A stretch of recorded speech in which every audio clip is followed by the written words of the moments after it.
My Kaya name is sa'yo dahil Marianne sa'yo. Lowell, and the thing about forgetting is people assume it's something that just Sige. happens to older women like me. Hi, But the in my cat is too case, I didn't forget. I remembered everything. Trust me, you'll regret skipping this story. So before you sit back and listen, take a moment to like the video and subscribe to Grace's Truth. Now get in the mood to listen to this story because it might be the ultimate sweet revenge. They thought I was slipping my memory, my mind, my relevance. But what they didn't realize is that every time they underestimated me, every time they whispered just out of earshot or looked through me like I was glass, I was taking notes. Not with a pen, not with a recorder, with a mind they never thought capable of holding a grudge. You don't live 58 years on this earth, raise 3 children, work as a paralegal for over 2 decades, and navigate a marriage with a charming liar without learning how to watch and how to wait. My husband died 3 years ago.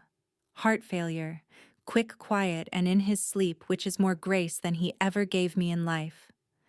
I didn't cry at the funeral. My children did, though. They were devastated not because they loved him. Not really, but because now there was only me and no one left to blame for their small resentments. That's when the shift began. Subtle at first. You shouldn't be alone in the house, Mom. Why don't we handle the finances for a while, just until you're on your feet? We'll set up automatic payments, less for you to worry about. You can move into the upstairs guest room. You'll be more comfortable near us. It all sounded so reasonable, so caring, until I realized I wasn't living in my home anymore. I was surviving inside someone else's rules. The master bedroom, the room I shared with my husband for decades, was quietly turned into a nursery, just in case my daughter-in-law got pregnant again. My books, once proudly shelved in the living room, were boxed and moved to the garage. I wasn't even consulted, but it was the silence that really got to me. They stopped asking me things. They stopped looking at me when making plans. I became something between a babysitter and a piece of antique furniture, still standing, still functional, but emotionally irrelevant. The truth is, they thought I wouldn't notice. They thought I couldn't fight. And in a way, they were right. I didn't fight. Not yet. I remember the exact day it began, the first time I realized I was being actively erased. It was spring. My son Caleb had taken over managing the household bills to make sure nothing slips. I'd agreed. Why wouldn't I? I was tired, grieving, and I trusted him. But then I received a call from my old bank. Ms. Lowell, we're just calling to verify the change in ownership of your joint account. We now have Mr. Caleb Lowell listed as the primary. I felt my heart pause. Primary? That wasn't what we agreed on. He was only supposed to view the account, not own it. That night, I asked Caleb about it. He was standing in the kitchen eating a protein bar like he hadn't a care in the world. Oh yeah, the bank needed to switch that for the automatic payments. It's no big deal, Mom. No big deal. He said it with that perfect, disarming smile. The same smile his father used when he wanted to lie without consequences. That's when I started to see it clearly. The pattern. The way my daughter Lila always offered to drive me places even when I said I preferred walking. The way her husband would intercept my mail just to sort out the junk. The way every decision about me was made without me. It was like being slowly buried under a blanket you didn't ask for. I remember lying awake that night, staring at the ceiling of the guest room, my room now, and thinking, they've already decided I'm too far gone to notice. And then the most dangerous thought of all slipped into my mind like a whisper. What if I let them believe that? What if I stopped correcting them? What if I let the slips continue? Forgot a date here. Confused a name they pretended not to notice when they padded the grocery bill, or said, "You already told me that, Mom," with a pitying smile. I wouldn't lose anything more, because I had already lost everything. But they had something to lose. And from that moment I began to watch with new eyes, not the eyes of a grieving widow, not the eyes of a tired mother, but with the eyes of a quiet storm. Every injustice, every manipulation, every insult wrapped in concern, I logged it like a ledger. I still had my old notary stamp tucked in a locked drawer after all. and I still remembered how to build a legal case from a whisper. But the first rule, never let them know you've remembered. And so I smiled. I nodded. I let them tell me I was so brave for going through memory loss with such dignity. I told them thank you for taking care of me. I even meant it, just not the way they thought. Because I was taking care of me too. In my own way. In their way. I wasn't going to confront them in the kitchen. I wasn't going to cry over my name being removed from a title. I was going to do something far more dangerous. I was going to outlive their expectations. And when the time came, I'd take back what they stole, not just the house, or the money, or the respect. I would take back the truth. And no one would see it coming. They didn't kick me out of the house. No, they were smarter than that. They gave me a room. A neat little space upstairs just past the laundry room once used as storage, now painted pale blue and filled with secondhand furniture they pretended was just my style. A single bed, a small window that overlooked the neighbor's brick wall, and a desk that wobbled if I wrote too hard. They said I'd love the cozy feel. I smiled and thanked them. But that was the day I became a ghost. I knew it when Lila handed me a box of linens and said, "You'll be more comfortable up here, Mom.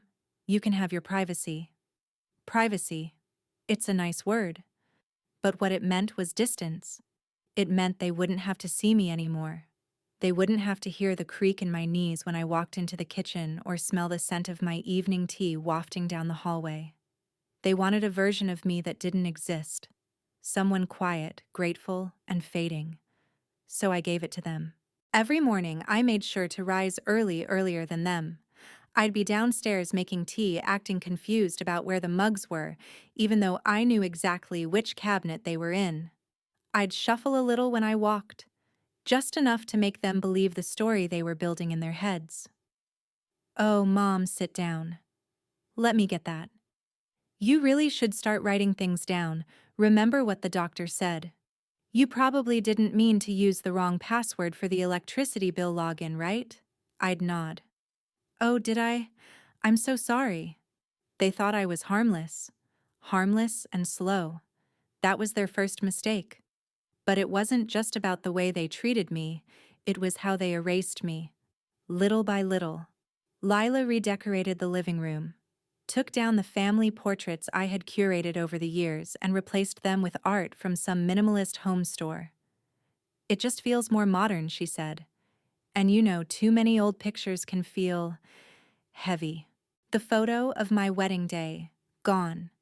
The one of Caleb's high school graduation where I held back tears as he walked across the stage, replaced by a beige canvas with abstract smudges.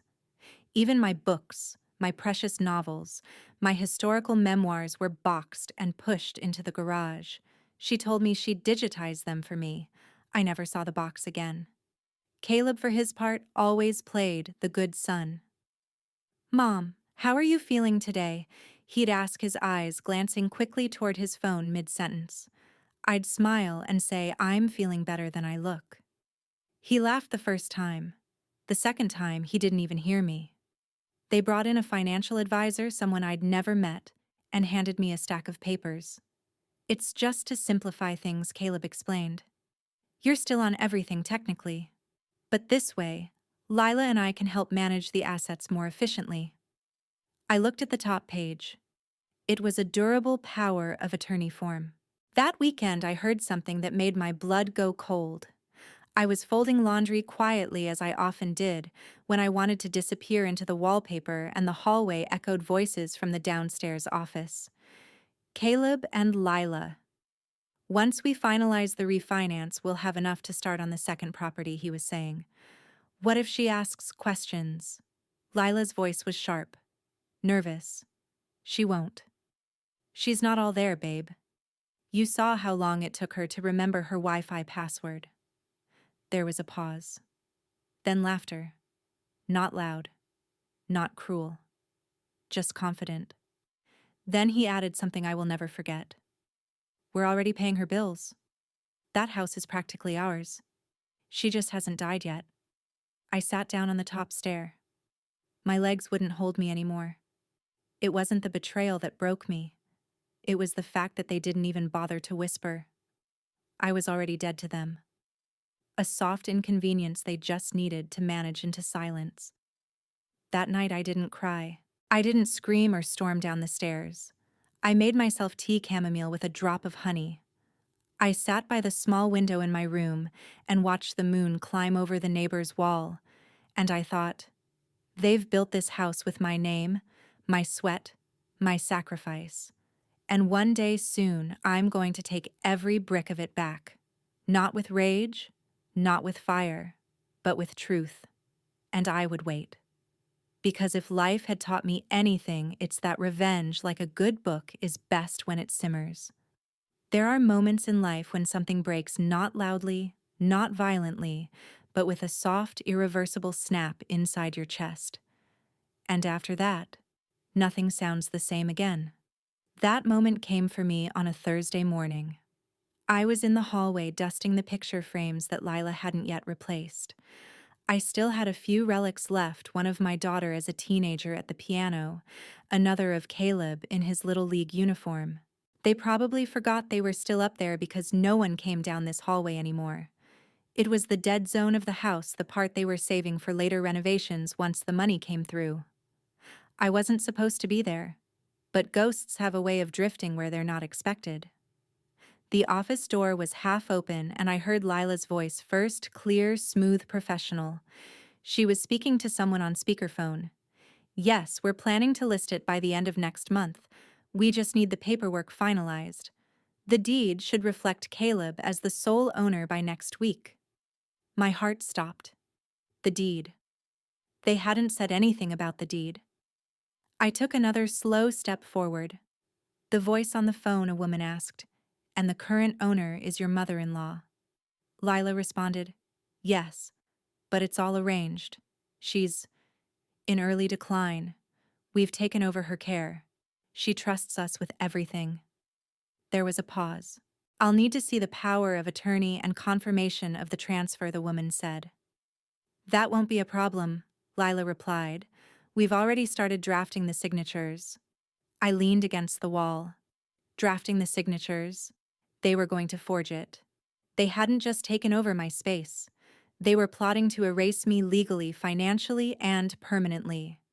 I stepped away carefully, quiet as a breath. Back down the hallway and into my room, my knees trembling beneath me. I sat at the edge of my bed and stared at the empty teacup on my nightstand. A signature. That was all they needed. They were going to take everything I had built. The home I'd bought with my late husband. The roof I'd worked for, the land I'd defended, the very bricks that held my family inside for decades. And I was supposed to sit here in my cozy room like a grateful invalid while they stole the floor out from under me. But I wasn't broken. Not yet. And now I had confirmation. They thought I was stupid enough to hand over my life. Or worse, incapable of fighting for it. That was their second mistake. Because a woman like me doesn't forget the fine print. I spent 27 years reviewing contracts and legal filings for a living. I know what a fraudulent signature looks like. I know what questions to ask a notary. I know what's admissible in court.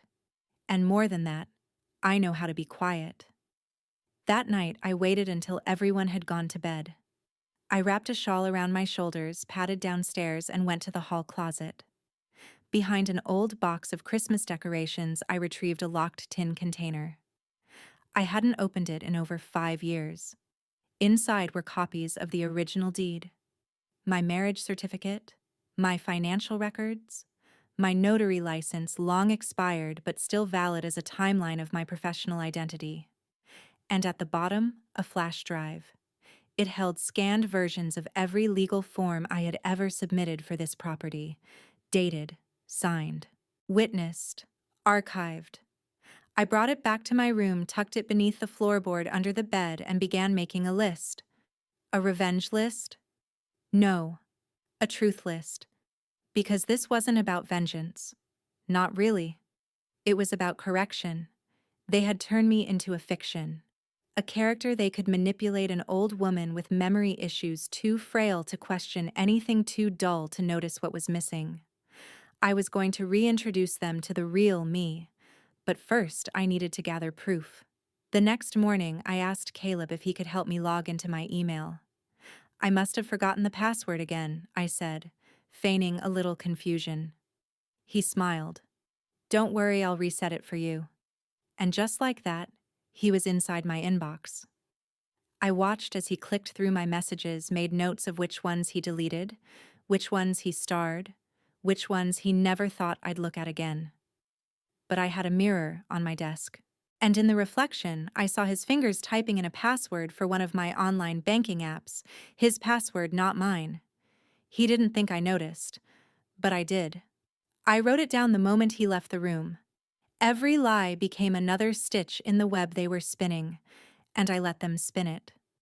Over the next week, I accidentally misplaced my glasses.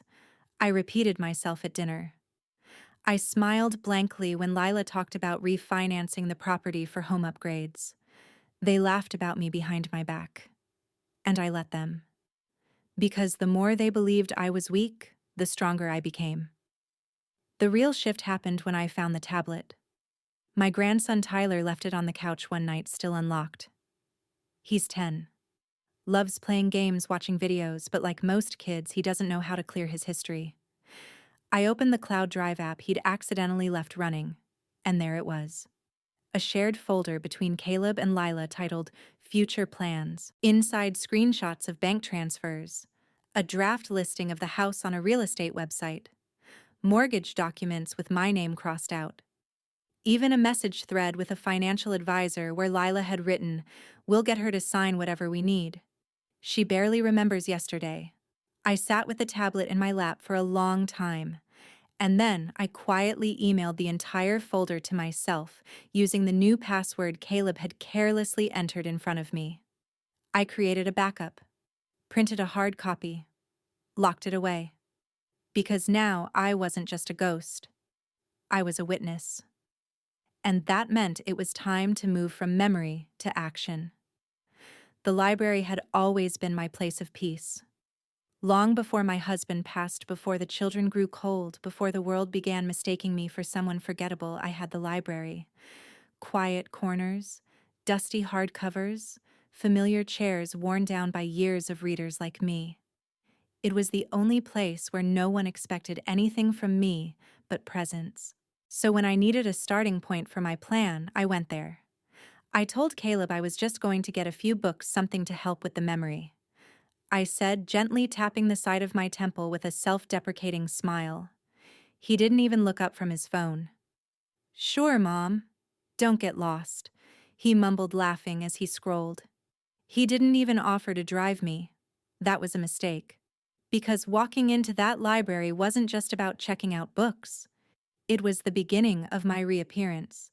The archive room had always been my favorite, cold quiet, lined with filing cabinets and microfiche drawers nobody used anymore.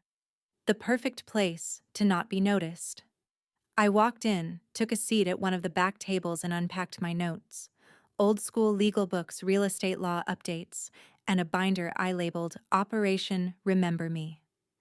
Inside were handwritten accounts of every suspicious action Caleb and Lila had taken over the last 3 months. Dates, phrases, documents, passwords, screenshots. I wasn't preparing for confrontation. I was preparing for court. I was deep in a local property law guide when someone cleared their throat behind me. "Excuse me, ma'am. Are you researching title law?" I looked up. He was young, late 20s maybe. Sharp blazer, thick glasses, and that awkward kindness people wear when they're trying not to offend someone older. He looked like the kind of man who apologizes for sneezing too loud. "Yes," I replied carefully. "I'm brushing up.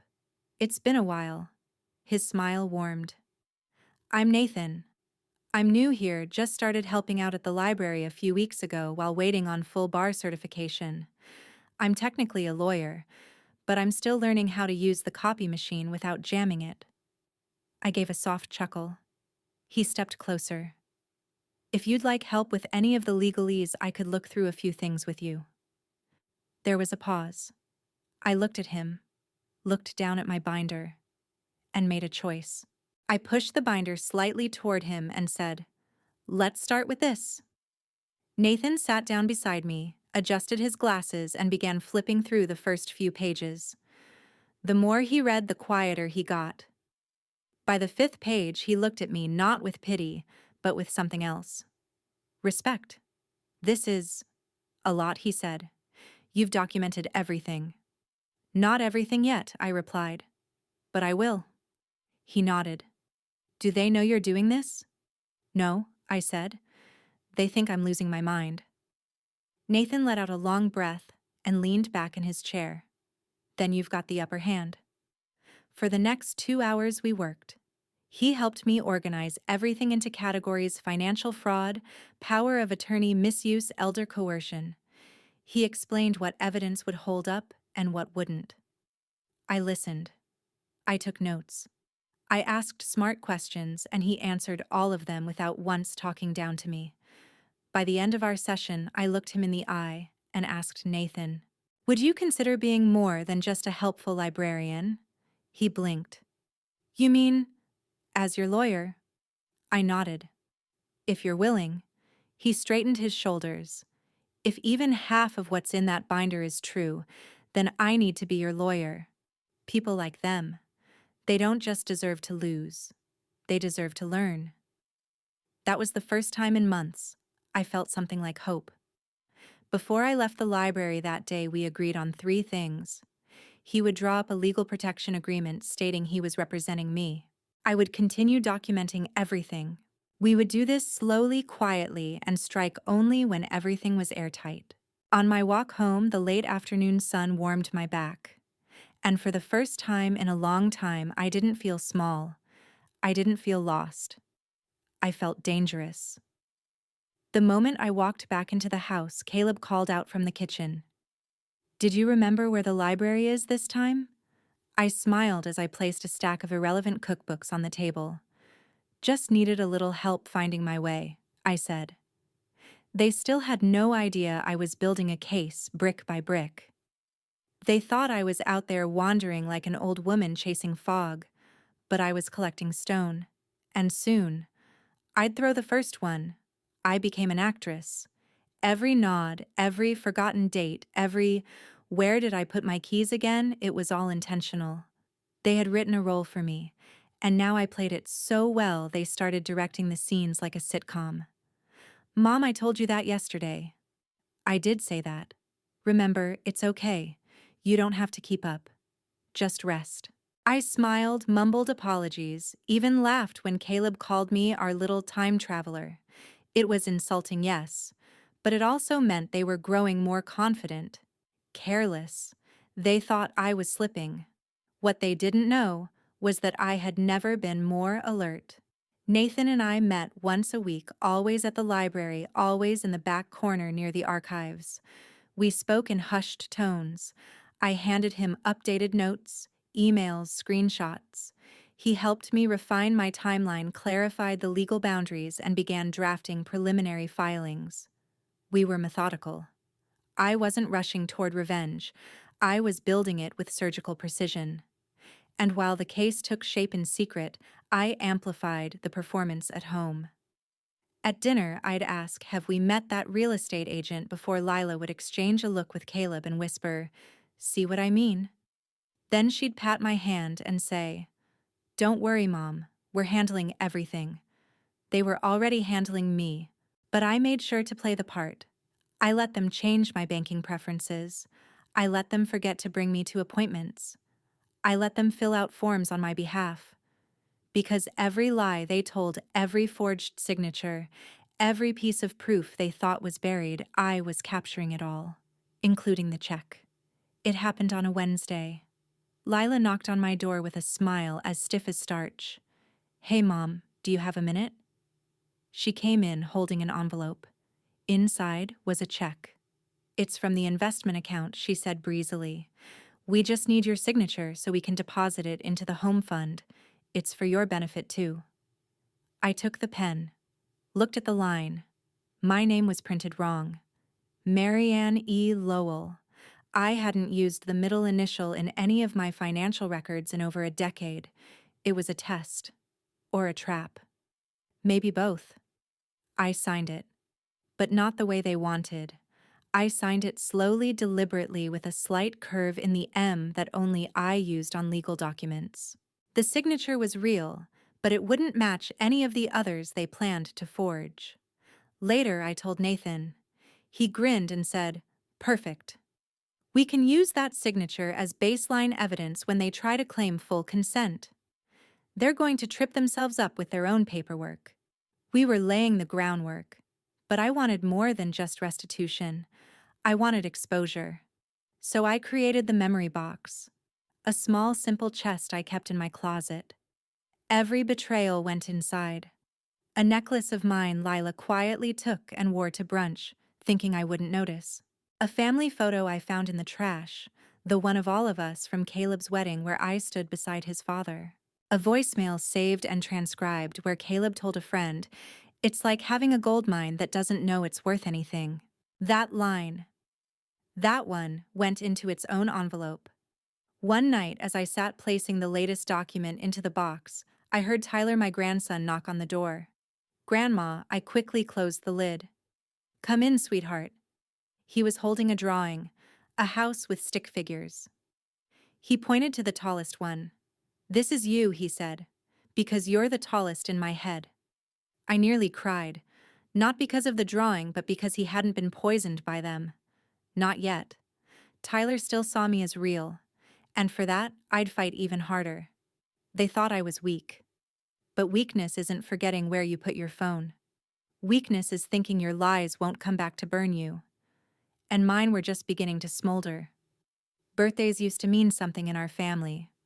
When my children were young, I'd bake their favorite cakes from scratch, hang handmade banners, wrap gifts with care. My husband, despite his many flaws, always remembered to get me fresh flowers on my birthday, even if they came with a sigh or a forgotten card. But now it was just another obligation, another scene to perform in front of the neighbors and extended relatives, pretending we were a normal, loving family. This time the celebration was for Lila, her 40th. Caleb went all out, a rented restaurant patio, string lights, a catered 3-course dinner. "We'll keep it small," he said, "just family and a few friends." What he really meant was, "Don't say too much, Mom." I dressed carefully that night. Not flashy, just elegant. A navy blouse, pearl earrings, lipstick, and a shade I hadn't worn since before my husband died. When I came down the stairs, Lila blinked like she hadn't expected me to look put together. "You look nice," she said, almost surprised. I smiled softly. "Well, 40 is a big one." At the restaurant, I sat at the end of the table by design. They positioned me far enough that I couldn't interrupt anything close enough to be photographed for the obligatory 3 generations shot with Tyler. I didn't mind. I had a better view from there anyway. I watched as Lila charmed the guests, laughing a little too loudly. I watched Caleb as he slipped off to the bar, always conveniently missing when the bills were brought up. And I watched my daughter, Emily, who flew in from another state just for this. Emily barely looked at me. Ever since Dad died, she kept her distance. She had become someone I didn't recognize, cold, ambitious, polished in ways that felt unnatural. But tonight, her guard dropped just enough for me to glimpse something real.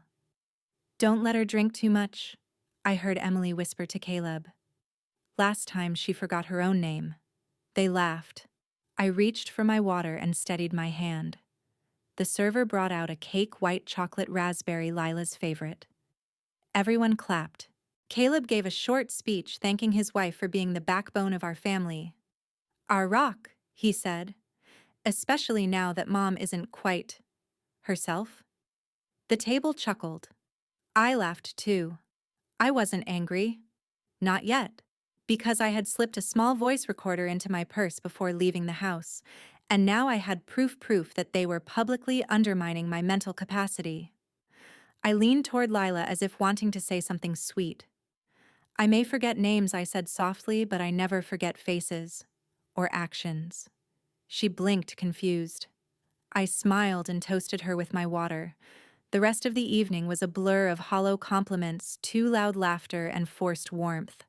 I said little, watched everything. But then something happened I didn't expect. Tyler came to sit next to me while the adults chatted and drank. "Grandma," he said quietly, "I heard Daddy say he's going to sell the house." My heart stilled. I turned to him, careful not to show anything. "Oh, what else did Daddy say?" He shrugged. "That it's just waiting.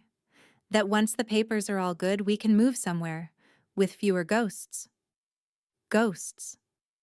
I reached over and gently brushed his hair back. "You don't have to worry about that, sweetheart." He leaned his head against my shoulder. "I don't want you to go." I didn't answer, because right then something shifted inside me, not just quiet anger or hidden planning, but a resolve so deep it felt like steel in my veins. This wasn't just about reclaiming a house anymore. It was about defending my name, my worth, my presence, my legacy. They thought they were dealing with an old woman with a shaky memory. But I remembered everything.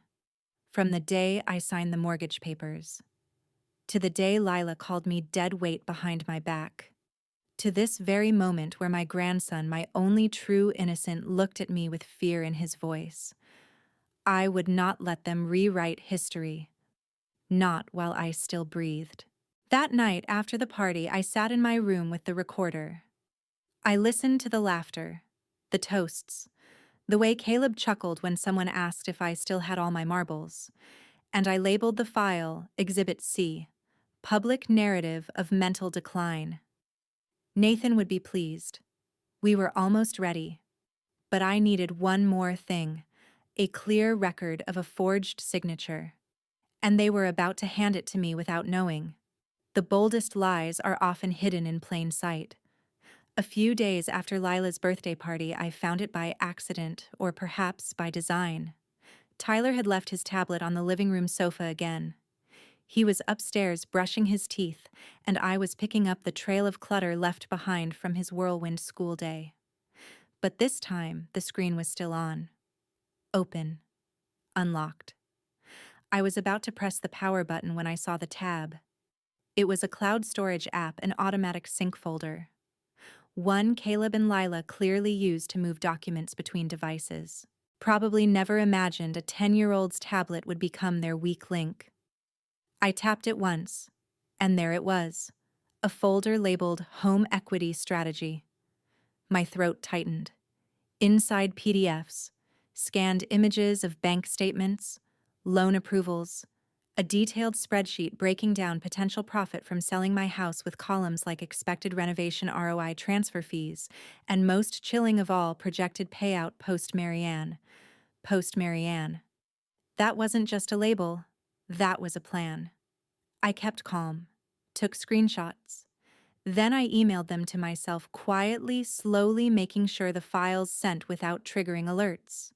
I even cleared the browser history and recently used apps afterward. But I wasn't done yet. I clicked into one last document, a scanned check. It was dated just days ago. The amount $9,750. Withdrawn from one of my retirement accounts. The signature line, a shaky imitation of mine. It wasn't terrible, but it wasn't real either. Not the way I sign when I'm focused, clean, consistent.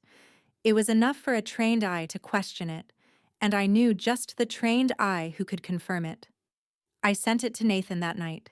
He replied within minutes. "That's not your signature, and I can prove it." We were getting close, but that meant I had to be even more careful. That evening, I made hot cocoa for Tyler and tucked him in, same as always. When I went back downstairs, Lila was finishing a call. "Yes, she's still upstairs." "No, she doesn't know anything. She barely knows what day it is." She turned startled. "Oh, you scared me." I smiled sweetly. "Just came down for some tea." She eyed me suspiciously. "You sure you're not overdoing it? You've looked tired lately." I tilted my head. "Well, it is a lot trying to keep track of everything, but I'm doing my best." She didn't notice the edge in my voice. No one ever does when they think they're in control. Later that night, I retrieved the folder of emails Nathan and I had compiled. With each click, I was cementing a timeline of theft, manipulation, and emotional abuse. I printed copies of everything and hid them in a safety deposit box one Caleb didn't know existed in a branch miles away. The next morning, I asked Caleb if he had a moment. We were in the kitchen. He was spreading almond butter on toast. "Sure, what's up? I've been thinking about the house," I said softly. "Maybe you're right. It's too much for me to manage." He looked up, surprised but excited. "You think so?" I nodded. "Maybe we could look into refinancing. Or selling, if it makes sense." His whole face lit up, like he'd been handed permission to breathe again. "Mom, I'm glad you're seeing it clearly," he said. "I've actually already done some prep, nothing serious, just early research." I nodded. "I trust you." Lie number one. He walked off humming to himself, already planning the next step. That afternoon, I returned to the library and met Nathan with a folder full of everything: the forged check, the cloud drive screenshots, the transcript of Lila's phone call, and the birthday recording. He stared at the table quiet, then looked up at me. "This is more than enough," he said. "We don't just have a civil case now, we have potential criminal exposure, fraud, elder exploitation, possibly even identity theft." I exhaled. "We go to court?" I asked. Nathan shook his head. "Not yet. We let them hang themselves just a little more. I'll send a cease and desist to the realtor they contacted. Quietly.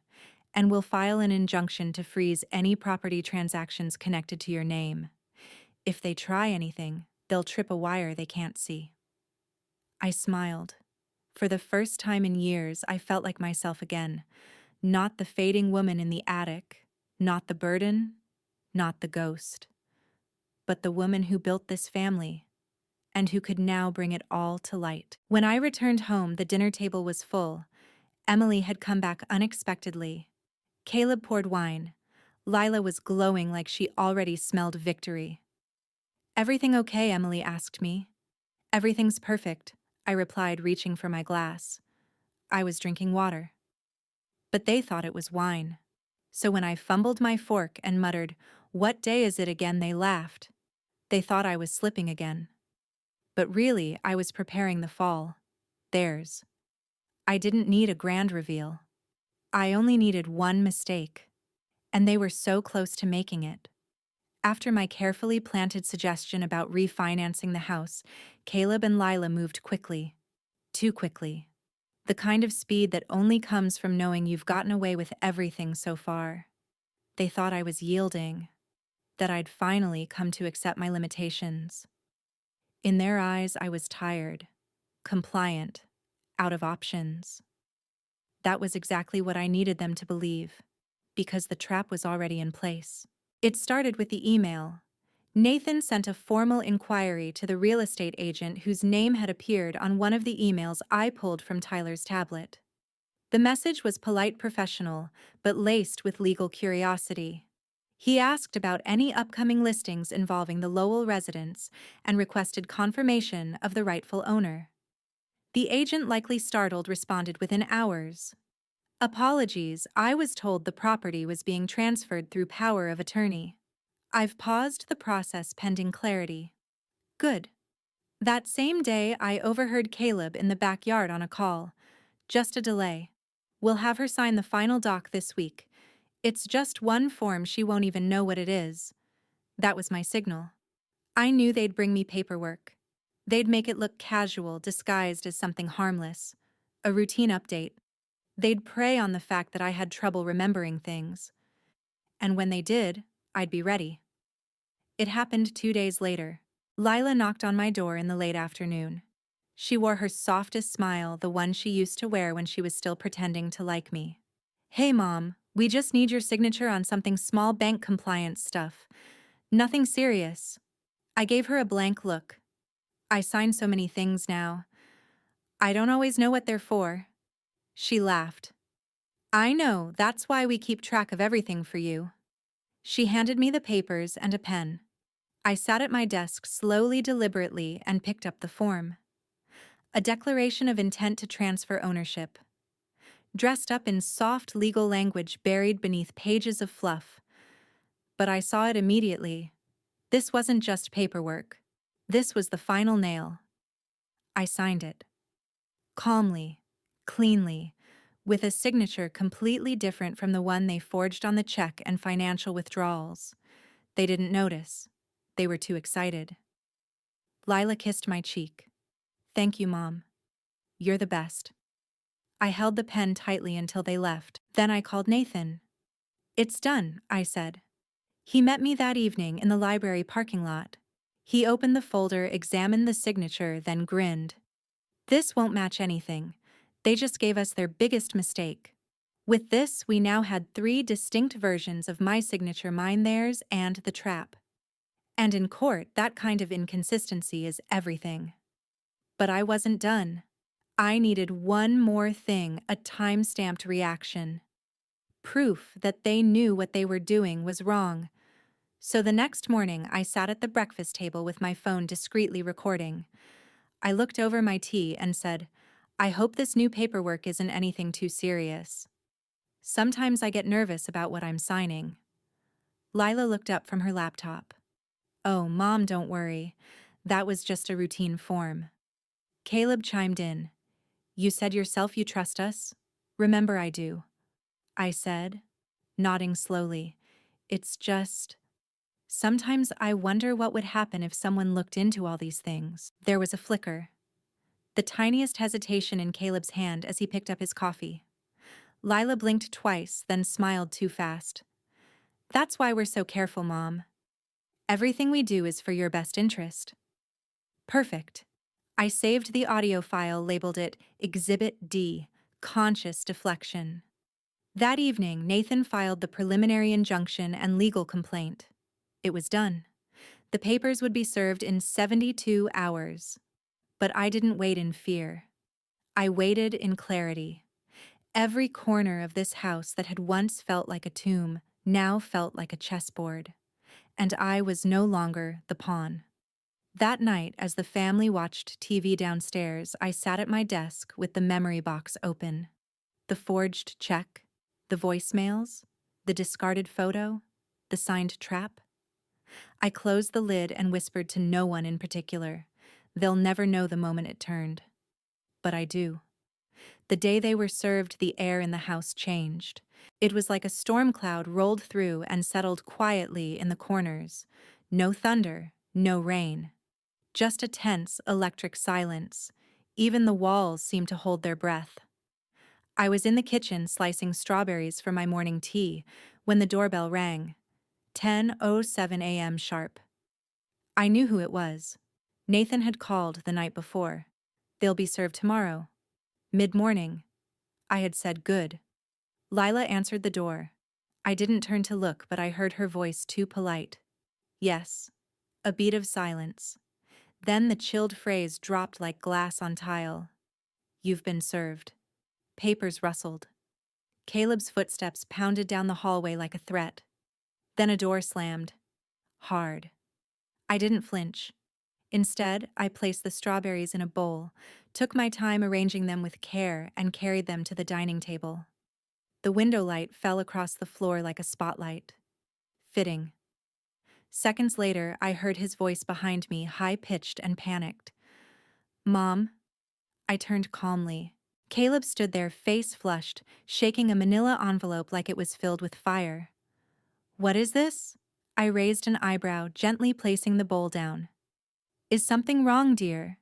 He moved closer, practically vibrating with disbelief. A lawsuit. From you. An injunction. Fraud accusations. I offered a soft, steady tone. It's not a lawsuit yet. It's a formal step toward protecting what's mine. His mouth opened and closed like he couldn't find footing. You can't do this. We're family. No, I said, wiping my hands on a napkin. We're people. And people are accountable for their actions. Lila rushed in behind him, just as pale, clutching her own set of papers like they might dissolve if she held them too tight. You hired a lawyer behind our backs. You've been spying on us, she snapped. I've been documenting, I corrected. There's a difference. You call it spying when you've got something to hide. We were helping you, Caleb barked. Taking care of everything so you didn't have to worry. Taking care. I smiled faintly. You mean transferring property, draining accounts, and mocking my memory at your wife's birthday party? That kind of care. His face went crimson. You heard that I recorded it, I said, walking back to the sink calm as breath. Like I've recorded everything. I knew one day you'd ask for proof. Lila's voice trembled a mix of indignation and fear. You're ruining this family. I turned then. No, I said slowly. You did that the moment you decided my silence was something you could profit from. The rest of the day unfolded like a quiet unraveling. No shouting, no slamming, just broken routines. Caleb sat in his office for hours, blinds closed. Lila paced the living room like she was memorizing the floor plan. Tyler was at school, thankfully protected from the initial blast. That night dinner was tense. They didn't speak to me. I sat at the table anyway, calm and unbothered, buttering a roll as if nothing in the world had changed. But everything had. Nathan kept me updated by phone. The injunction had been filed. The bank accounts were being frozen for review. The realtor had been formally notified. The evidence was already in motion. You've got the momentum now, he said. They're in panic mode. Just don't show your hand too much. I didn't need to. They were already giving themselves away. The next morning, I found Lila in the kitchen early, still in her robe, staring blankly at her phone. She looked up at me with eyes that had clearly been crying. Caleb's job might be in danger, she said without any greeting. There's talk that someone from his office shared your court filings online. Clients are asking questions. I poured tea. That's unfortunate. She blinked. You don't care. I care that he tried to take away everything I built and make me thank him for it. Lila clenched her fists. He was under pressure. We had debts, we were trying to fix things before it collapsed. Then he should have asked for help, I said coldly. Not stolen it. She flinched. The day wore on. Emily called frantic. Why didn't you tell me you weren't listening the first 5 times I tried, I said. There was a pause. Then a sigh. I'm not involved in this. Silence is involvement, Emily. She didn't argue, just hung up. It was later that evening after dinner that Caleb finally cracked. I was washing a dish when he appeared in the doorway, his voice quiet but full of fury. I hope this was worth it. I dried my hands slowly. What? Tearing apart your own family, turning it into a circus, making us look like criminals. I turned steady. You did that yourselves. He shook his head like I was some stubborn child. You could have just talked to me. I smiled. I did. You weren't listening. So I let the judge do the talking. His lips curled like he wanted to shout. But he didn't. He walked out. I stood there, fingers still damp from the dishwater, and realized something unexpected. I wasn't afraid of him anymore.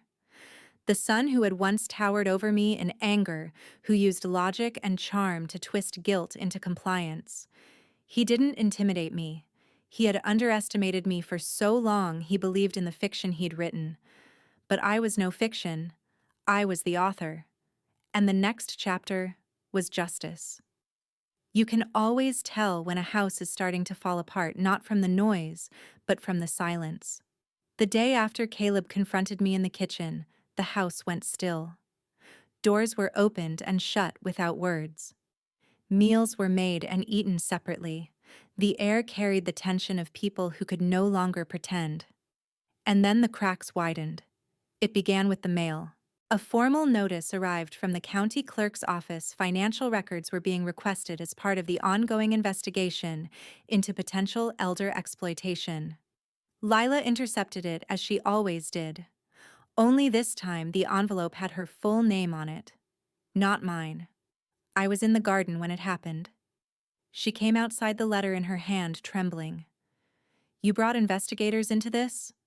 I stood up, slowly wiping my hands on a towel. No. You did. I just brought receipts. Lila looked like she might collapse. This could ruin us. I tilted my head. You weren't worried about that when you were transferring my assets behind my back. She opened her mouth, then closed it. For the first time, she looked genuinely unsure of her own moral ground. Maybe it was because the word investigation sounds different when it's no longer about someone else. Inside, Caleb paced the living room like a cornered animal. He kept glancing at his phone, waiting for something, an answer, a lifeline, a miracle. None came. Nathan called later that afternoon. They're rattled, he said. We've got confirmation that the bank has frozen the account linked to the forged check. There's a request for handwriting analysis. The Criminal Review Board is now formally involved. I exhaled long and slow. This doesn't mean arrest yet, Nathan added. But it's serious. If they try to tamper with evidence or make changes now, it'll only look worse. Good. They needed to feel that weight. Because for months I had carried it alone, the fear, the shame, the gut-deep sense that something was wrong even while everyone told me I was imagining things. Now they were carrying it, and I didn't feel guilty for a second. That evening, I walked into the dining room and found Emily sitting stiffly in one of the chairs as if she'd appeared out of thin air. She hadn't called ahead. She didn't smile. I came to stop this before it gets worse, she said. I poured myself a glass of water. I think we're past that point. She exhaled, exasperated. Mom, you're making this into a public disaster. People are talking. Yes, I said evenly. They're finally talking. That's the point. Her voice dropped. You really want to go through with this in court? I took a slow sip, then looked at her. Why are you more worried about embarrassment than abuse? She didn't answer. So I went on. You weren't there when I signed those blank papers. You didn't speak up when Caleb started calling me forgetful in front of Tyler. You didn't visit when I moved into the attic room. But now that other people can see what happened, now you care. Her voice was cold. You're punishing all of us for their mistakes. I'm protecting what's mine, I said. And if you see that as punishment, then maybe you should ask yourself why. She left 5 minutes later. No hug, no apology, just silence. That night, I lay in bed and stared at the ceiling, thinking about all the years I had spent shrinking myself to keep the peace. All the times I had chosen quiet over conflict. All the moments I could have pushed back but didn't, because I thought love was supposed to forgive everything. It isn't. Love shouldn't be immune to consequence. The next morning, I received an email from the local newspaper. The subject line read, Request for Interview, Elder Financial Exploitation Case. I stared at it for a long time. My name wasn't mentioned in the subject. But I knew. The journalist had likely gotten wind of the court filings. My story, our story, was becoming something bigger than this house, bigger than Caleb and Lila, bigger than me. And suddenly, I realized something terrifying. I wasn't just reclaiming my voice. I was holding the mic for hundreds of other women who hadn't yet found theirs. I didn't reply to the email. Not yet. But I didn't delete it either. Instead, I went for a walk around the neighborhood. And that's when I saw Denise. She was working in her yard trimming a rose bush. She glanced up startled, then smiled awkwardly. I've been meaning to stop by, she said. I nodded. You've probably heard. She hesitated. I did. And I just want to say good for you. I looked at her. You don't think it's too much? She shook her head. No. I think it's about time someone said enough. And then she added quieter. My son tried to take over my finances last year. Said I needed help managing things. I almost signed the paperwork. But your story... She didn't finish the sentence. She didn't need to. We stood in silence, two women in their 50s, weathered by life, burned by people we raised, And now standing up finally, not just for ourselves, but for each other. When I returned home, Caleb was in the living room again, this time sitting in the dark. He didn't look up. He just said, "I wish you had just talked to me." I stopped. "I did, Caleb. You just didn't believe I remembered." He didn't respond, just kept staring at nothing. And I realized he wasn't angry anymore. He was afraid, because the person he thought he could manipulate had become someone he didn't recognize, someone stronger, someone louder, someone willing to burn the false version of herself to the ground just to build something honest in its place. They say silence can be a weapon. But in the days leading up to the hearing, it felt more like a mirror reflecting back every truth my family had tried to bury. Every slight, every whisper, every forged paper. It was all rising now like silt in clear water too visible to ignore. The house was quieter than it had ever been. Meals were short and wordless. Caleb would vanish into the office for hours, door locked. Lila, once the queen of cheerful small talk, had turned brittle eyes, hollow hair unbrushed. And Emily? Well, Emily wasn't even there. She'd left again under the guise of needing space, but we all knew it was fear. Fear of proximity. Fear of being associated. Fear that my testimony might pull her into the spotlight too. Good. She should feel that fear. Because I had lived with it for months, fear that I was going crazy. Fear that I was wrong. Fear that if I said something, no one would believe me. But now, that fear had changed shape. It had calcified into focus. Nathan came by the house to prepare me. We sat at the dining room table, the same table where my children had once held family meetings to tell me what was best for me, to inform me of decisions already made. Only this time, I was the one speaking, and the lawyer sat beside me. He laid out everything again, like a puzzle completed but double-checked. The judge is sharp, smart, no nonsense. She'll listen if you're calm and clear, Nathan said. I'm always calm, I replied. He smiled. I know. That's what terrifies them. I chuckled, but he wasn't wrong. That's the thing about being underestimated for so long. When you finally stand up, people confuse your clarity with aggression. They think your truth is too sharp, too dangerous, too much. But my voice had always been quiet. They were just finally listening. Nathan showed me a printed transcript of my audio recording Caleb's mocking words at the birthday dinner. Lila's offhand remarks, the spreadsheet that labeled me post-Marianne. I read them in silence. Are you ready? He asked. Yes, I said. I've been ready since the day they put me in the attic. That night I sat by Tyler's door. He was asleep, soft breaths steady through the wood. He had no idea what was happening. Or maybe he did. Children feel more than we give them credit for. Their hearts sense storms even before thunder rolls. I wanted to protect him, but I also wanted him to remember. I wanted him to grow up knowing that silence is not always safety, that love doesn't mean surrender, that even when people call you crazy, dramatic, forgetful, if you know what's real, you hold it tight. You don't let them take it from you. The next morning came like any other. Coffee. Quiet. A pale sunrise through the window. Except this time I dressed with intention: navy blazer, pressed slacks, no jewelry.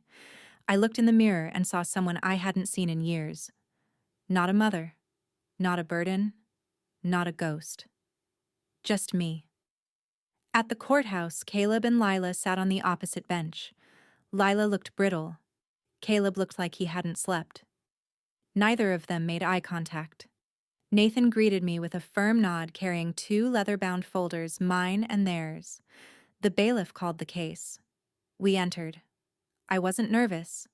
I was present, rooted, like a tree that had been shaken all winter and finally found stillness in spring. The judge looked at me as I took the stand. Her expression was neutral but attentive. Do you swear to tell the truth, the whole truth, and nothing but the truth? I do, I said. And then I told my story. Not the sensational version, not the dramatic revenge-fueled tale the tabloids would have craved. Just the facts. How Caleb had slowly taken over my accounts. How Lila had replaced my name on documents without explaining the details. How I was moved into a storage room disguised as privacy. How they had a file labeled Post-Marianne. How my decline was fabricated by people hoping to make it real. Nathan presented every piece of evidence: the fake check, the mismatched signatures, the transcript of the realtor call, the voicemail, the birthday dinner recording. At one point, Caleb shifted in his seat, shoulders curling inward. Lila didn't look up once, but I wasn't focused on them. I was focused on the judge, on the truth, on the sound of my own voice, steady, unwavering, undiluted by shame. And when I finished, there was a long silence in the courtroom. Not awkward, not tense, just full. Then the judge asked me one question. "Ms. Lowell, what do you want from this?" I took a breath. I want to live in a home where I'm not being erased. I want my name back on my property. I want my finances restored. And most of all, I want it on the record that I was never confused, that I remembered everything. She nodded, and I stepped down. Nathan gave me a small nod, a quiet victory signal. Outside the courtroom, reporters waited. Not many, just a few with notepads, cameras, and cautious expressions. One stepped forward. A young woman with kind eyes. "Ms. Lowell, would you be willing to speak on behalf of others going through similar things?" I paused. I hadn't planned to. I hadn't wanted to become a symbol. But maybe this wasn't about me anymore. Maybe it was about all the other women in guest rooms, in nursing homes, in attic bedrooms, questioning their own instincts because someone else convinced them their memory couldn't be trusted. So I said, "If someone's making you feel like you're crazy for asking questions, you're probably closer to the truth than you think." She smiled. "That's powerful. It's survival," I said. I didn't wait for more questions. I walked away. Not because I was finished, but because I was finally free. The courtroom was silent. Not because nothing was happening, on the contrary, everything was happening. But it was the kind of silence that comes when truth enters the room and doesn't ask for permission.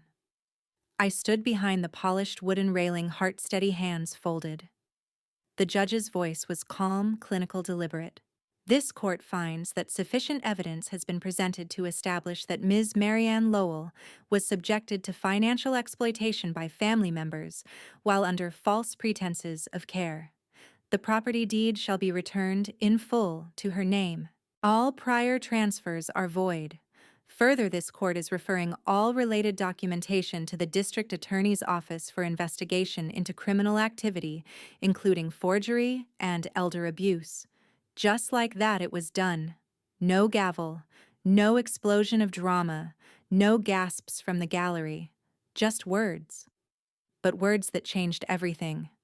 I didn't move right away.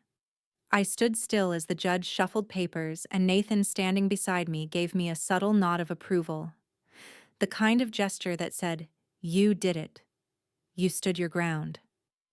Outside the courthouse, the sun was too bright.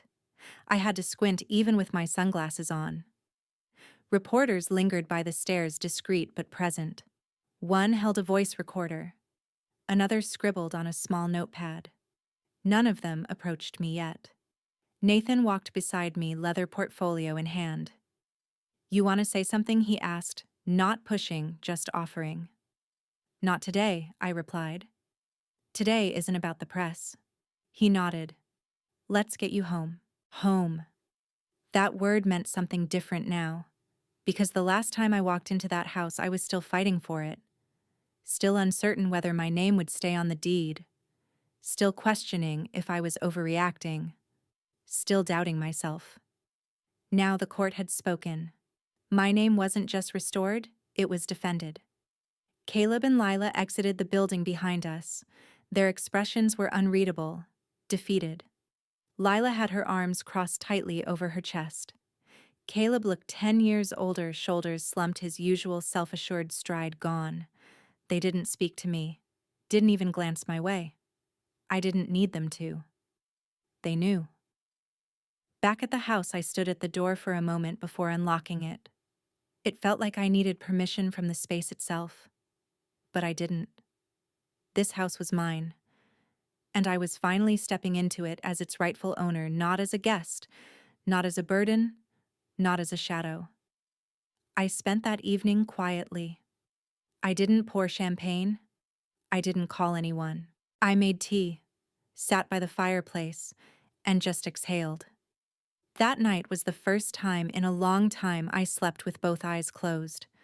But peace didn't mean it was over. The next morning, the calls began.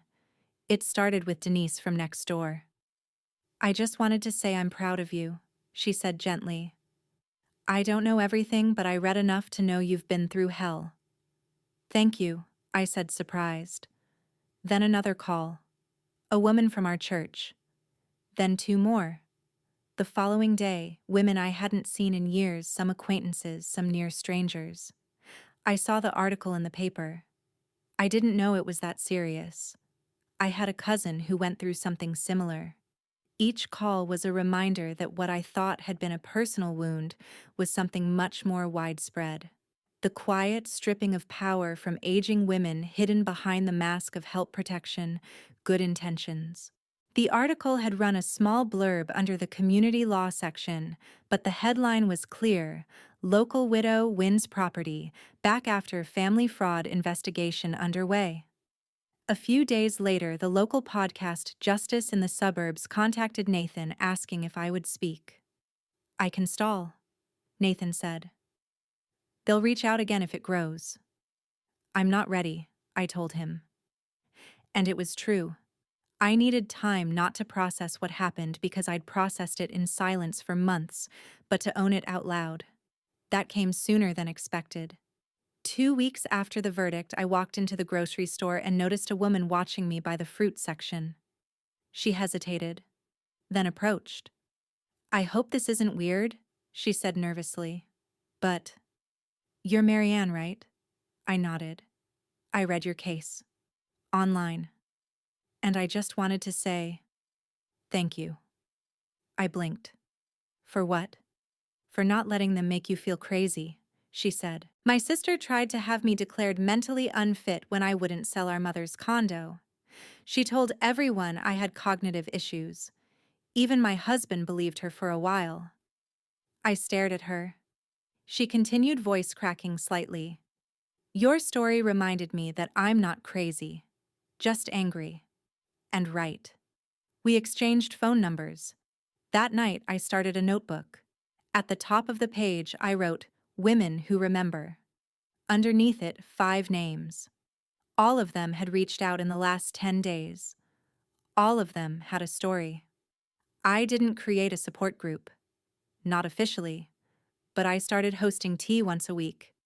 First Denise, then 3 women from the neighborhood, then a woman from my old book club. By the 4th week, my living room was full. They came not to vent, but to feel visible again.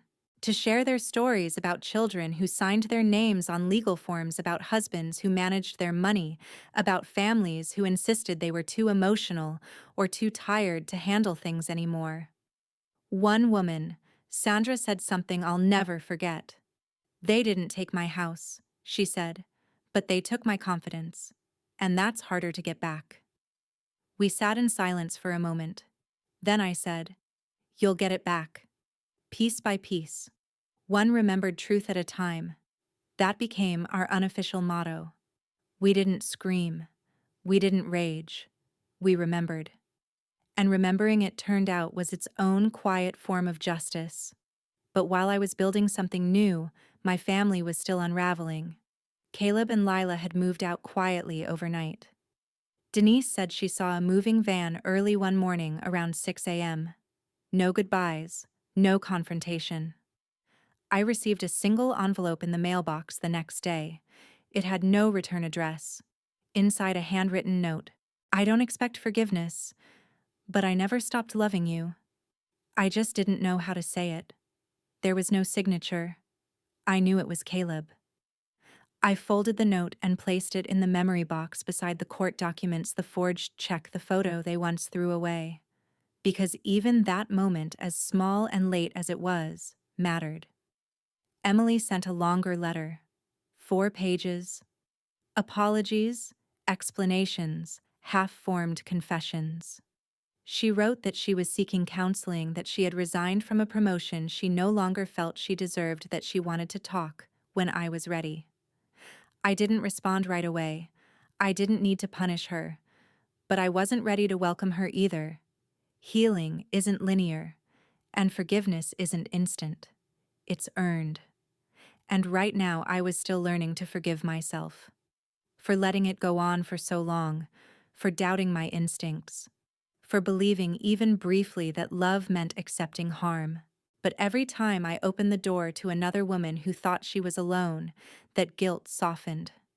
Not disappeared, but softened.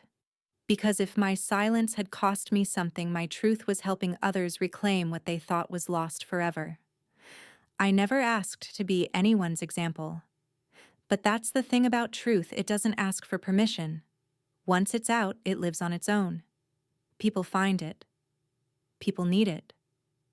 And slowly I began to realize that what had happened to me, what Caleb and Lila had tried to do, wasn't just mine anymore.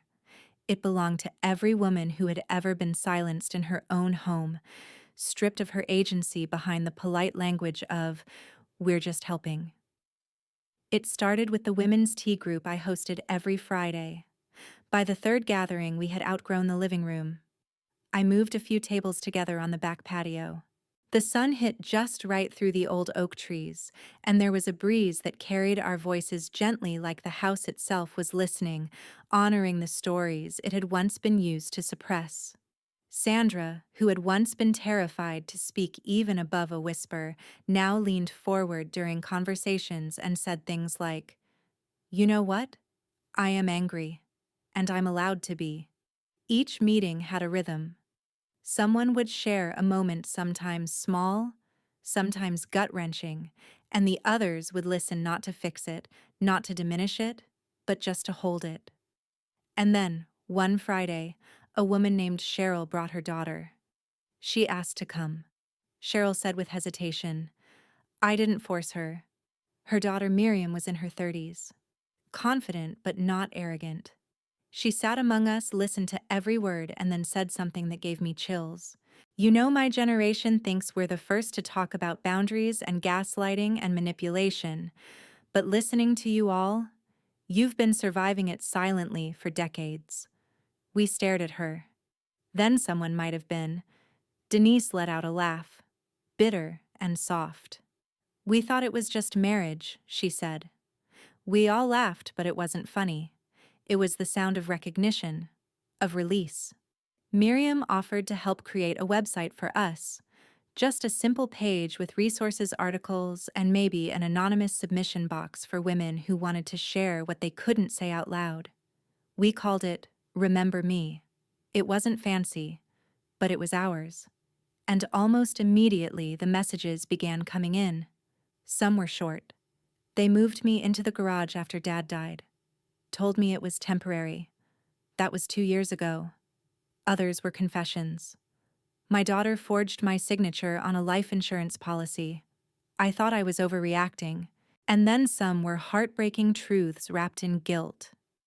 They treat me like I'm stupid, like I'm in the way. I'm starting to believe them. Please remind me I'm still real. I responded to every message, not with advice, just with presence. I hear you. You're not wrong. You're not alone. You're still real. And word began to spread, quietly, but steadily. An article appeared on a national elder rights blog referencing the court case. A small podcast featured our story, and for the first time, I agreed to speak anonymously at first. I used only my first name, but my voice, that was fully mine. I talked about the slow erosion, the helpful children, the paperwork I was too tired to read, the day I realized they were betting on my silence.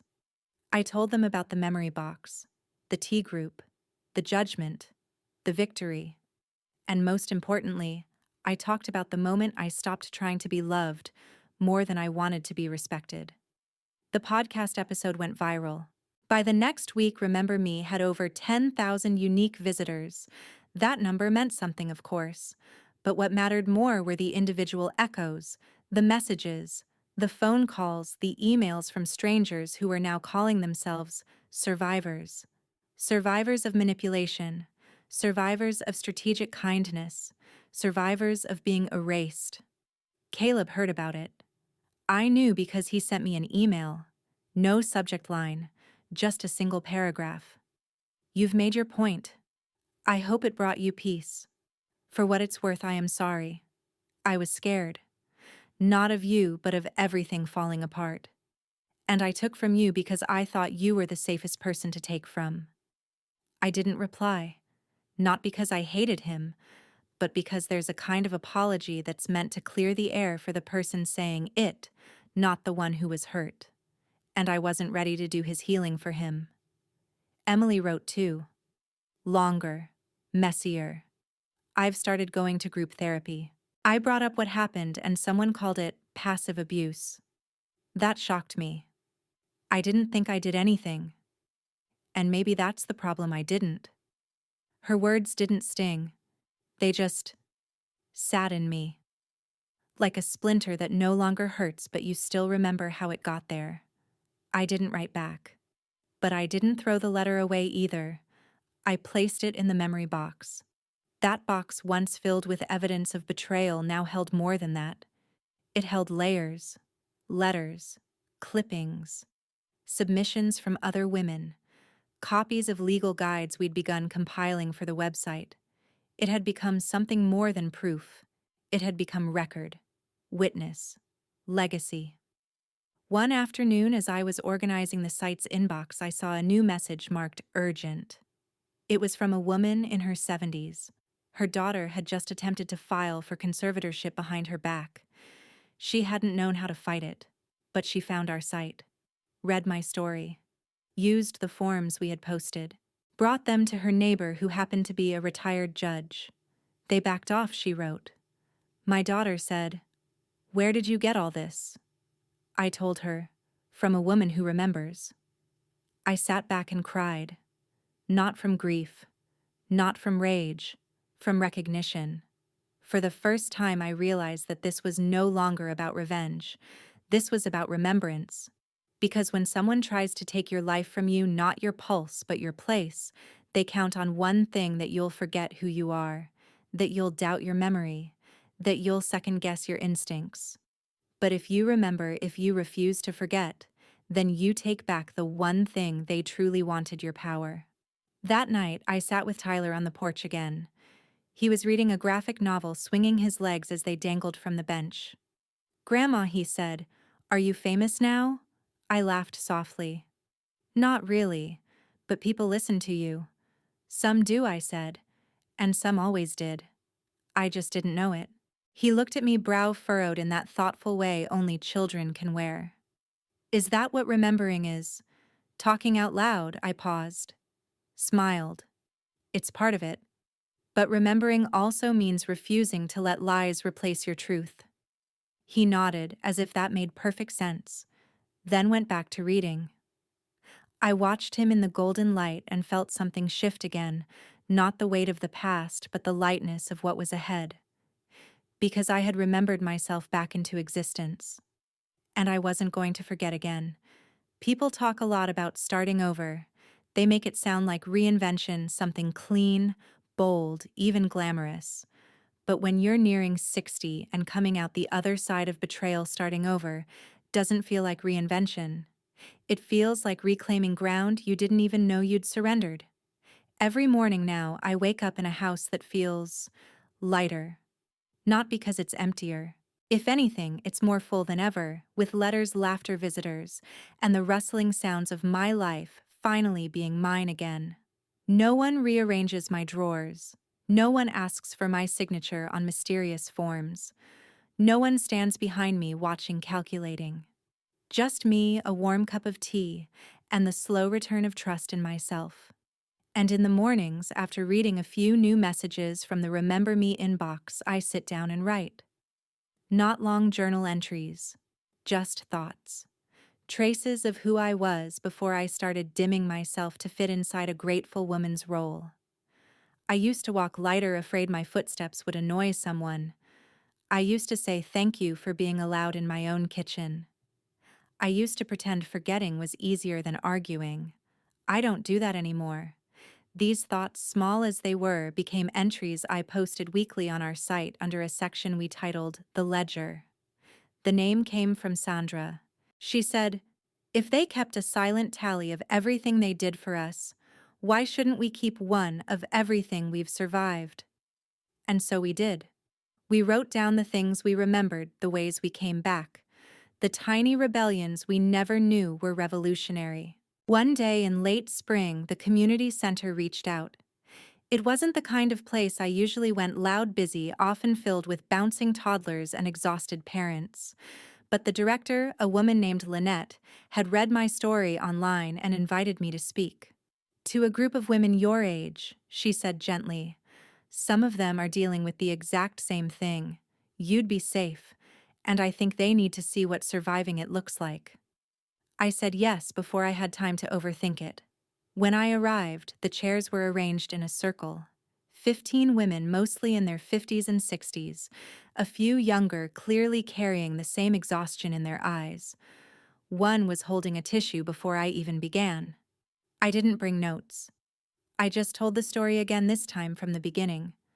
I told them about the attic room, about how I let them call it cozy, about the papers I wasn't supposed to read, the signatures they assumed I wouldn't recognize, the parties where they mocked me under their breath. I told them about my grandson Tyler, the way he leaned into my shoulder when I thought the house might swallow me whole. I told them about the silence I used as a tool, not a surrender. And when I finished, no one clapped. But one woman across from me, thin and pale with brittle white hair, leaned forward and whispered. I thought I was the only one who noticed the walls shrinking. It broke something open in that room. Suddenly, everyone was speaking. I live in the guest house now. They say it's more private. My daughter took over my mortgage just for convenience. I haven't seen a bill in 6 months. My family calls it early forgetfulness, but I know what they're doing. I know what they want. We sat there for 2 hours, just holding space. And when I left, Lynette handed me a note from a woman who hadn't spoken all afternoon. It read, "I thought forgetting made me weak. But maybe remembering is the most dangerous thing we can do. Thank you for making it feel safe to keep the truth." Back home, things had changed. Not loudly, but undeniably. Neighbors I'd barely spoken to for years now waved at me with the kind of recognition that wasn't pity, it was respect. Even the cashier at the grocery store, a young man with sharp tattoos and tired eyes, handed me my receipt and said, "I hope you know you're helping people." My grandma read your article. She stood up to my uncle for the first time in 10 years. I blinked. "How's she doing now?" "She's baking again," he said with a grin. Told him if he ever touches her bank account again, she'll use the rolling pin on his head. We laughed, and I realized something. My name didn't just belong to my house anymore. It belonged to a movement. One Saturday, I invited Tyler to spend the night. Just him and me. We played board games on the living room floor. I let him beat me once. Only once. He made hot cocoa and used 3 times the recommended amount of marshmallows. We watched an old black and white movie and he pretended to be bored, but he stayed awake through the whole thing. Before bed, he asked, "Grandma, can I ask you something?" "Anything?" He hesitated. "Why did Dad try to take your house?" I wasn't surprised by the question. He was older now, quietly observing more than any adult gave him credit for. I sat beside him on the bed. "Because he thought I couldn't stop him," I said. "Why?" "Because when people think you're weak, they stop asking what you know. They stop respecting what you remember." Tyler nodded slowly. "But you did stop him." "I did." He was quiet for a while, then asked Will, "You teach me how to remember like that?" I smiled and kissed his forehead. That's what I've been doing all along. A few weeks later, the district attorney's office made their decision. The investigation would not pursue criminal charges primarily due to lack of intent evidence that would guarantee a conviction. At first, I was disappointed. But then I realized I didn't need a jail sentence to prove I was right. I'd already won where it mattered. My family had been forced to face their own rot. My story had helped thousands of others speak up. And I had reclaimed everything they tried to take. Caleb sent another letter. Handwritten. Full pages. I've started therapy. The real kind. No pretending. I'm not asking for you to forgive me. I just wanted you to know I understand now. I saw what I became. And I hated it. You didn't destroy me, Mom. You saved me from becoming someone I wouldn't have come back from. I read it twice. Then I placed it in the memory box. I wasn't ready to invite him back into my life. But I wasn't closing the door forever. Because sometimes justice doesn't look like punishment. Sometimes it looks like reflection. I had tea with Emily the following week. It was cautious, tentative. She apologized again this time not for what she did, but for what she refused to see. I wanted you to be quiet because your pain scared me, she said. I know, I replied, but it scared me too, and I didn't have the privilege to look away. She nodded. We talked for an hour. No resolution, no hugging, but no pretending either. It was a start. And for now, that was enough. That night I walked through the house. Every photo on the wall. Every lamp I had picked myself. The fireplace where I once stared into silence wondering if I was imagining it all. And now it was filled with memory. Not the haunting kind. The anchoring kind. The kind that said, you're still here. You were always here. And they'll never erase you again. My name is Marianne Lowell, and I remember everything. Not out of spite.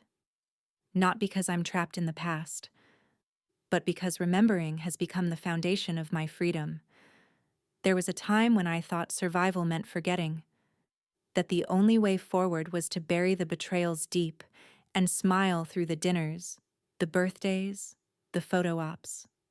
I thought if I could just pretend long enough, love would return, respect would resurface, the family would restore itself.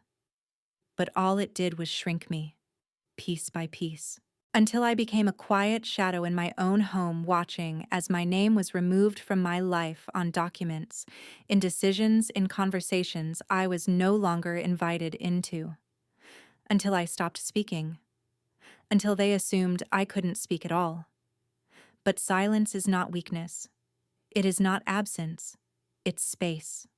And if you let it sit long enough, it becomes something else. Strategy. Now, years later, I look back at the woman who lived in the attic, half exiled, half erased, and I want to gather her in my arms, tell her she is not broken, that she is not paranoid, that she is not overreacting, that every alarm bell going off inside her is a song of survival. She just needed time to remember how powerful she was, and she did. I did. The Remember Me site grew faster than I expected. What began as a few digital notes and quiet tea sessions became a full-blown community hub. We added volunteer attorneys, young professionals who had read our story and wanted to help protect other women from the same fate. We created templates for legal defense against forced conservatorships, checklists for detecting financial manipulation, resources on how to protect assets, how to notice the signs. The inbox flooded. Women wrote in from across the country. I used your forms to block a transfer I didn't authorize. My son finally backed down when I told him I had legal guidance. For the first time, I felt sane. Every story came with pain, but also power. It turns out remembering isn't just personal, it's contagious. And every woman who spoke up gave another the courage to do the same. One morning, I got a letter with no return address. Inside was a photo of me, A candid shot clearly taken by someone at the community center event. I was standing in front of the circle of women, hands folded in front of me, smiling but not politely. I was smiling like a woman who had come home to herself. On the back, someone had written in careful script, "You remembered for all of us. Thank you." I framed the photo and placed it by the front door. Not to admire myself, but to remind me that sometimes survival is the loudest thing in the room, even if no one claps. Caleb eventually asked to meet. I debated for weeks. The letter he sent had been sincere, thoughtful, not performative, but I still wasn't sure if I was ready. Nathan, my lawyer turned friend, offered perspective. "Closure doesn't have to mean reunion," he said. "But if you're curious, it's okay to let the door open a crack." So I did. We met at a small cafe downtown. Neutral ground. When I walked in, he stood immediately. He looked thinner, paler. Not broken, just older in a way that had nothing to do with years. He didn't go in for a hug, just gestured toward the seat across from him. We ordered tea. I let him speak first. "I'm not here to explain myself," he began. "You already know what I did. And I'm not here to ask you to forget it. That would be unfair." I nodded. Silent. He continued. "I've spent the last year in therapy.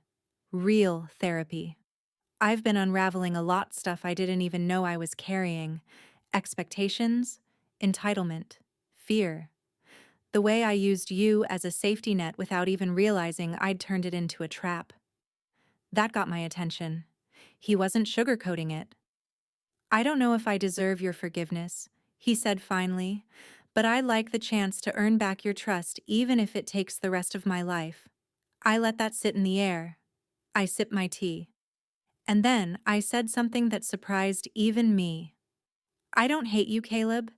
I just don't recognize who you became. And I think neither did you."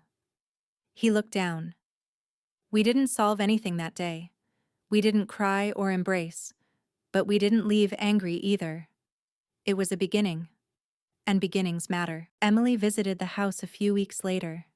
She brought flowers. Not out of guilt, but because she remembered the kinds I liked. We sat on the porch and watched the sun go down. "I didn't realize how much I let you carry," she said quietly. "All those years, you were the strong one, and I treated that strength like it meant you didn't need support." I turned to her. "We were all trying to survive in a system that rewarded silence.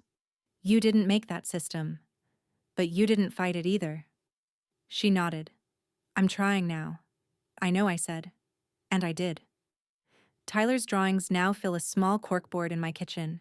He's older, taller, more thoughtful than ever, still kind. He made me a sketch of our house, in crayon. At the top he wrote Grandma's house, no one else's. It made me laugh and cry. I asked him once if he remembered the day he heard Caleb yelling at me. He nodded. "I remember not knowing what to do. But I also remember your face. You didn't cry." "I cried later," I told him. "I know," he said. "But you didn't let them see it. That was strong." He squeezed my hand. "I'm going to remember everything too, just like you." That's how I knew this story didn't end with me. It was a beginning for him too. So here I am, nearly 60, a grandmother, a survivor. A woman who once doubted herself into silence and came back louder than she ever thought possible, not in volume, but in presence. My home is still here. My name is still mine. My memory is not a threat. It is a weapon, a shield, a legacy. I never got revenge in the way some might expect. I didn't take away their home. I didn't shout them into submission. I didn't burn it all down. What I did was stay. I waited. I watched. I remembered. And when the time was right, I stepped forward not to destroy them, but to reclaim me. And that I've learned is the most powerful kind of justice. So if you're listening, if you're still in your attic wondering if you're imagining the walls closing in, hear me now. You're not crazy. You're not weak. You're not invisible. You remember. And that makes you dangerous in the best way. So go on. Be dangerous. Thank you for listening to my story.